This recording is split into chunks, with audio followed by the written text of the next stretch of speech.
Alright, welcome back everyone. It is Laughin' Games here. I am back, and it is time for another 1 vs 1 Alpha Star replay cast. We have got the map Kairos Junction, a Protoss, and a Terran here today. So, in the bottom left, we have got Alpha T, the killing machine. If I was to define this AI, I'd say it is something that goes for harassment, usually Banshee-based, then into a big old push with a bunch of siege tanks or something like that.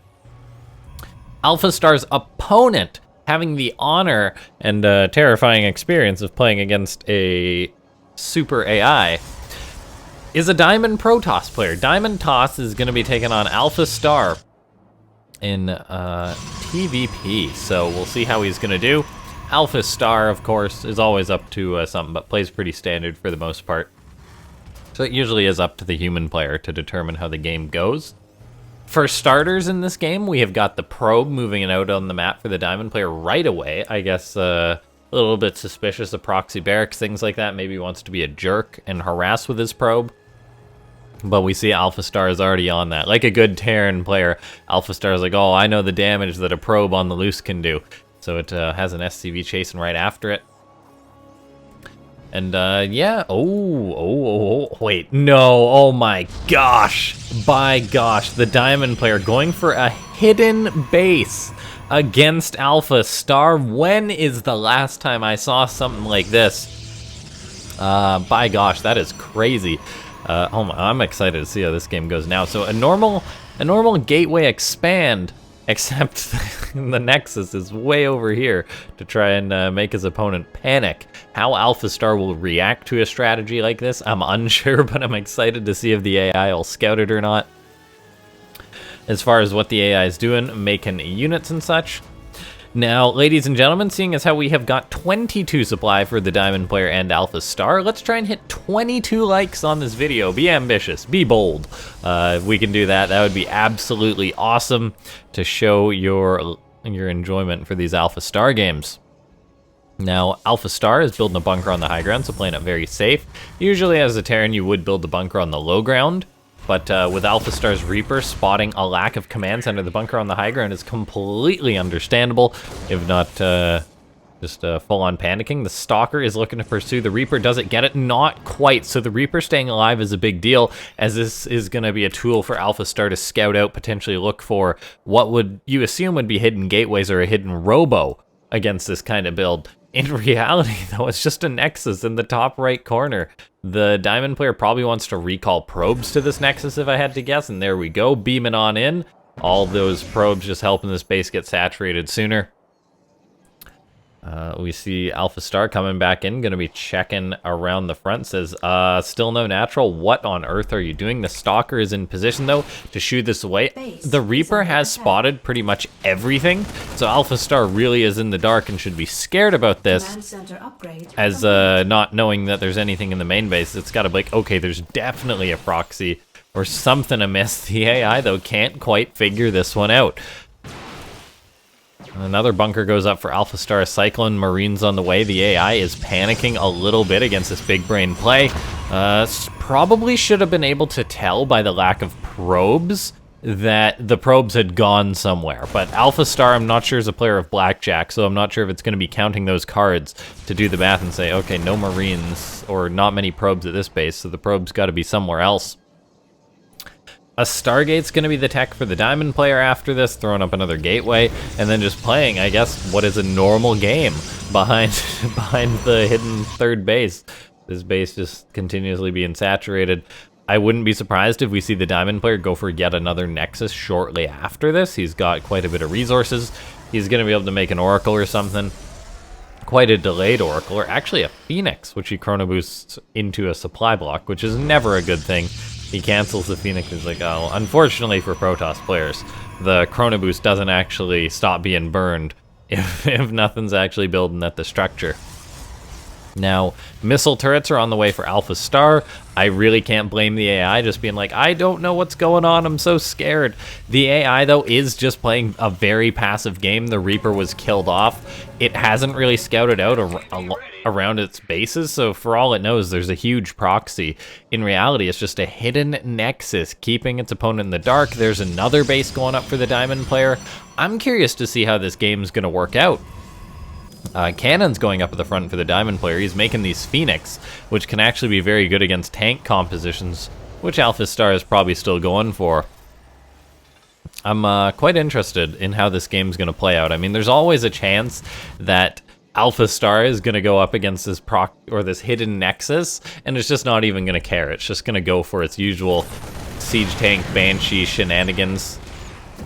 There is a cannon in the main base, and at the natural, the Protoss player a little bit out of position at the natural, but with the Phoenix, that will help shut down the Banshees. The concern is, though, for the Diamond player, that he's going to need some sort of other tech behind this to shut down the mass siege tanks. So ideally, charge lots, maybe Psystorm, something like that. I think charge lots is the best thing against mass siege tanks, due to friendly fire and things like that. The AI is making that Banshee still. Cyclone locks onto that Phoenix, so the Phoenix are going to have to be careful, but if it can get on top of that Banshee, that would be huge. Alpha Star behind this is just going to keep making siege tanks, making Banshees, making Marines at a steady pace. Gearing up for what could be a big push.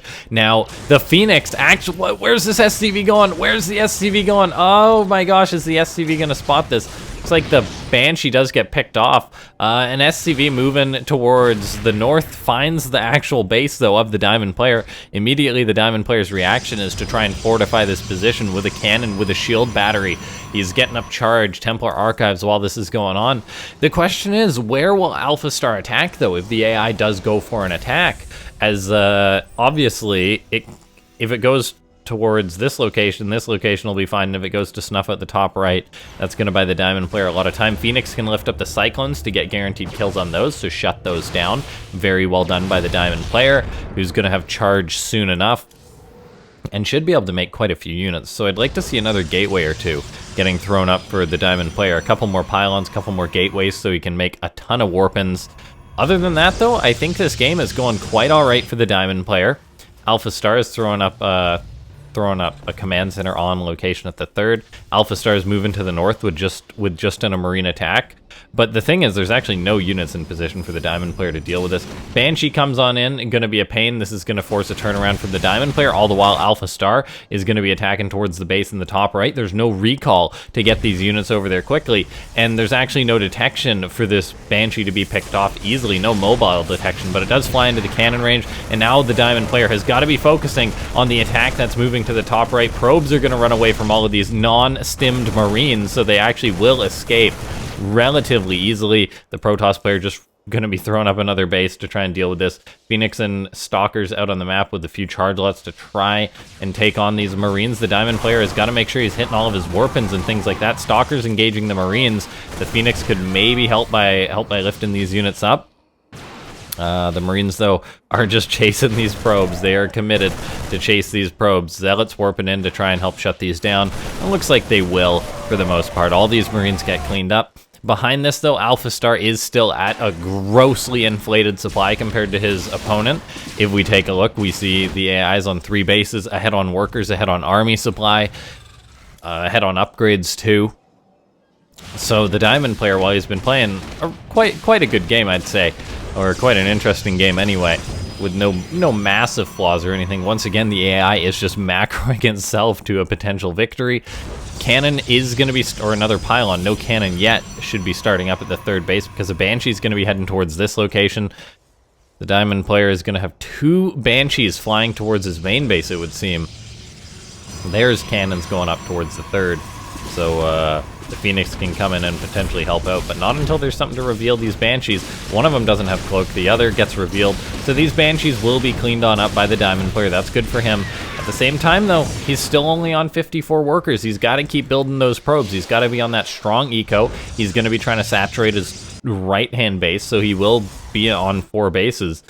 We really do need to see just like a ton of charge lots. Getting the High Templar out is good to see, as those will allow him to drop those very cost-efficient Psystorms. But oh no, that is not cost-efficient. Running into the mass Marine of Alpha Star. These Marines have Combat Shield. They don't have Stim yet for another 2 minutes. Banshee comes on in. All of the Phoenix were picked off, though, so there's actually nothing to quickly respond to this. There's no blink on the Stalkers. This is going to make life a lot more difficult than it should be for the Diamond player. So once again, I get the feeling that Alpha Star is just going to be able to take another game simply just by macroing. Alpha Star showing us the power of macro once again.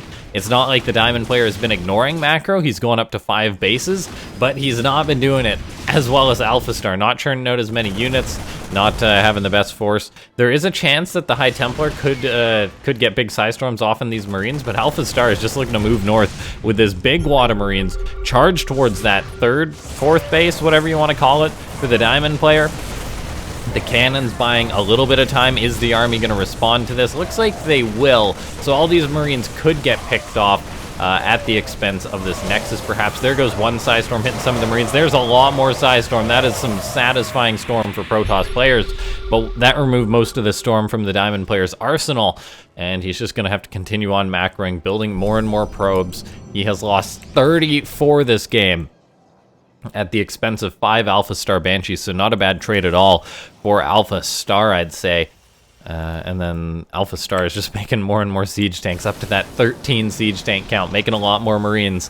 One of these days I gotta try playing this kind of Alpha Star style, but I lack the skill to use Banshees like the AI. The Protoss player is out on the map. He's got Archon Stalkers. If he goes for an attack, though, he will certainly die. I don't care what your army is made out of. Charging into this many siege tanks that are already set up is never, ever a good idea. So I think the Diamond player should just keep making probes, building up his force. Maybe get some Immortals. I'm not sure exactly what is the best thing for Protoss to do against this many siege tanks. Really, I'd say just try and outposition your opponent, get on top of the tanks before this. Right now, we do see some Archons coming in to try and intercept another big wad of Marines that ran towards the 3rd base. This time, they may indeed get the Nexus, and it looks like they will. So the Diamond player taking another hit to his economy. He's been trying to secure up his eco, but it's just not happening for him. The Marines will all get traded out at least. At the same time, though, Alpha Star is still almost maxed out. He just threw away like 20 Marines, but it doesn't even matter because he's making 10 at a time. The production of this AI is absolutely insane. The Protoss army is just not looking that good. He's got literally just 1 High Templar in this army. He needs like 5 more High Templar, and then he needs to be able to catch the tanks unsieged. He needs to get a ton of charge lots on this army. I'm just not sure what the Diamond player can do. We're just seeing the classic Alpha Star macros to totally destroy his opponent. We see, looks like the Diamond player is trying to come in from a different angle, hit the 3rd base. One of the tanks get lifted up. The problem is there's so many more. The Diamond player is going to move on in. The Marines are coming in for Alpha Star. They're going to stim. They're going to be able to cut this army up.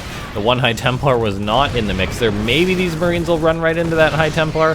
Need a big old Psystorm, but I don't think it matters. Alpha Star with multiple Banshees hitting this Nexus that's not mining. Another one going to be moving in. This base is just rebuilding for the Diamond player. He's just crumbling under the macro pressure of his opponent, and GG gets called as Alpha Star is going to be able to take the match, and just good macro, hidden base or no, apparently it doesn't matter. The AI will just macro up and kill you. Okie dokie, welcome back, ladies and gentlemen. It is Laughin' Games, continuing on. Sometimes I get confused which Alpha Star game I'm doing, and I'm totally just like, oh, right, I already did an intro in the first match. Well, here we are in the second one, of course. And the reason why I kind of got distracted doing this intro is because we actually have a Grandmaster player going to be taking on Alpha Star in a PvP, so Alpha TOS versus GM TOS. I'm excited for this one already. Yeah. I'm a big fan of watching Alpha Star play versus the best StarCraft 2 players, and the GMs are up there. Now, this GM is already going for an interesting wall, I will say. So that's quite curious, a pylon in that position for the wall. Alpha Star not doing a wall on the high ground either. So both of these players going for odd type walls in PvP. There's that statue of the Marlene there. And then just double gas on the way for the Grandmaster player. Alpha Star just getting up at single gas. Potentially just going to go for a gateway expand like it usually does in PvP. Another gateway going up for the Grandmaster player, not the Diamond player. I'm sorry, Mr. GM, I didn't mean to offend you. But yeah, I mean, the GM is a very good player, presumably, so he should be able to just roll Alpha Star or put up a much better fight compared to other players. That being said, saying roll was probably an over-exaggeration. The AI takes down all sorts of players, even the best of the world at times, so we definitely can't just write Alpha Star off. As far as the builds go, nothing out of the ordinary. The Grandmaster player is just doing a normal PvP build. So far, no tech getting thrown up for the GM player. That's because he doesn't have his Cybercore done. Alpha Star, by the way, this game has gone for a Nexus before Cybercore, so going for its super greedy opening once again. The GM player, though, not going to be able to punish it, and the reason for that is because he didn't go for double Adepts. And that is why you open up double Adepts of your opponent, or even double Stalker, I think would be best, because then you can really pressure your opponent who just went for a single Gateway. The Grandmaster player, though, did get off a good scout as he came in with his probe, was able to identify Alpha Star's Stargate. Say that 3 times fast, I dare ya. There's 2 Stalkers on the way behind this, so the GM player is saying, all right, I'll start putting pressure on you, Alpha Star, and oh, there we go, that a boy. Gonna be throwing up the proxy pylon. This is always, or most of the time, what you want to do against a player who goes for a greedy expansion. As, yeah, that's just what you want. You can throw up a Robo, throw up some more proxy gates, and just pressure your opponent. Looks like the tech at choice, though, is actually going to be a Stargate. I'd say the Robo's the usual choice, but then again, it's PvP, which is just a mess. It looks like the Adepts of Alpha Star are trying to fight this off. Alpha Star is going to go for a Void Ray, which is seemingly how it opens quite a bit in these type situations. It says, okay, get the Void Ray to be safe against the counter pressure to punish my early Nexus. Probe moves in for the Grandmaster player, throws up a pylon before it gets executed. Look at this, though. I mean, the Sentry's in trouble as the Stalkers and Adepts are chasing it. The Sentry is now dead. A couple more Stalkers are going to be moving across the map for the Grandmaster player. They're going to run right into these Adepts, actually eating a lot of shots. Now, Stalkers are far superior versus Adepts in direct combat, but when it comes to 1 Stalker versus 3 Adepts, that is just not going to happen. Now, looks like Alpha Star is going for a lot of shield batteries and a Phoenix, having spotted this pylon getting thrown up, obviously. It's playing very, very cautiously. A full wall for the Grandmaster player is good to be there. The Adepts are also not on this front to help defend, but look at this. It's 1 Void Ray against just 2 Stalkers. The Stalkers can't fight this. There's even going to be a Phoenix, which can lift up one of the Stalkers. Alpha Star lifts up the non-injured Stalker to get the best value possible. Stalkers are now going to start moving forward for the Grandmaster player. The shield batteries will heal up this Void Ray for days. Can the Void Ray stay alive, though? Looks like the answer for now is yes. There is tons of shield battery energy here, and I think that the AI is going to be looking really, really good to defend this. The Stalkers doing what they can. Phoenix once again lift up the Stalkers. The Void Ray easily executes them. The shield battery is doing so much healing. A slow pylon warp-in for the Grandmaster player is not going to be enough, but this is where things are going to become complicated. There is now a lot more Stalkers for the Grandmaster player. He's got his own Void Ray. Void Rays lock onto each other. Can the Void Ray of Alpha Star get picked off? Yes, it can. It'll be a Void Ray for a Void Ray trade. I think that benefits the player with the higher Stalker count. So the Grandmaster player is going to keep pushing. He wants to keep his edge. He's starting to kill off a few probes. Alpha Star, by the way, up 12 probes. So all it needs to do is hold relatively well, and it'll be soaring in this game towards a victory. Phoenixes are starting to get focused down by the Stalkers, though, taking a lot of damage. Zealots have now been warped in by the Grandmaster player to help buffer. We do take a look, though. We see there is indeed a Immortal that's about to pop out for Alpha Star, which will easily pop off these Stalkers and potentially just end this rush. A Void Ray is going to be coming forward once again for the Grandmaster player. Will that be enough to turn this around, though? I'm not sure. There's 2 Phoenix in the sky, which deal tons of damage to a Void Ray. The Void Ray is coming forward. It locks onto the Immortal. Will the Immortal go down? The answer is yes. So that is really, really good for the Grandmaster player, but I still don't know if it's going to be enough for him to win this game. We see Stalkers getting lifted up. The Phoenix getting so much efficiency with taking out that Void Ray, now lifting up the Stalkers. The Zealots are doing what they can against this army, but I think this is going to be a failure to break Alpha Star, and once again, Alpha Star with another miracle hold. The defense on this AI is just so good. You'd think there'd be ways to punish it, but we have seen players fail time and time again against the AI. There's too many Phoenix for this push to potentially continue on. Another Void Ray is being made, but 4 Phoenix are there. And so I think we're going to be seeing another Alpha Star victory. The Adepts on the other side of the map have actually worked their way through the pylon. They're going to be able to start killing probes, potentially just throwing counter damage towards the Grandmaster player, and what a play from Alpha Star. There's no way this push is going to work. The Void Ray trying to focus down the Immortal, doesn't matter. GG gets called. Alpha Star is able to pull off another beautiful game of StarCraft 2, ladies and gentlemen. If you enjoyed this commentary, make sure to go ahead and slap that like button now. Subscribe to the channel, it's free. You can press the bell icon to get notified. And then as far as in the description goes, consider joining the Discord to hang out. We talk StarCraft 2. There's announcements and things there. My Twitter's also linked in the description. And then, of course, if you do want to support the channel, you enjoy these Alpha Star casts and are following the road to commentate every single Alpha Star game, make sure to check out becoming a member if that's something you'd be interested in. Ladies and gentlemen, this has been Laughin' Games. I'll see you next time. Thanks for watching.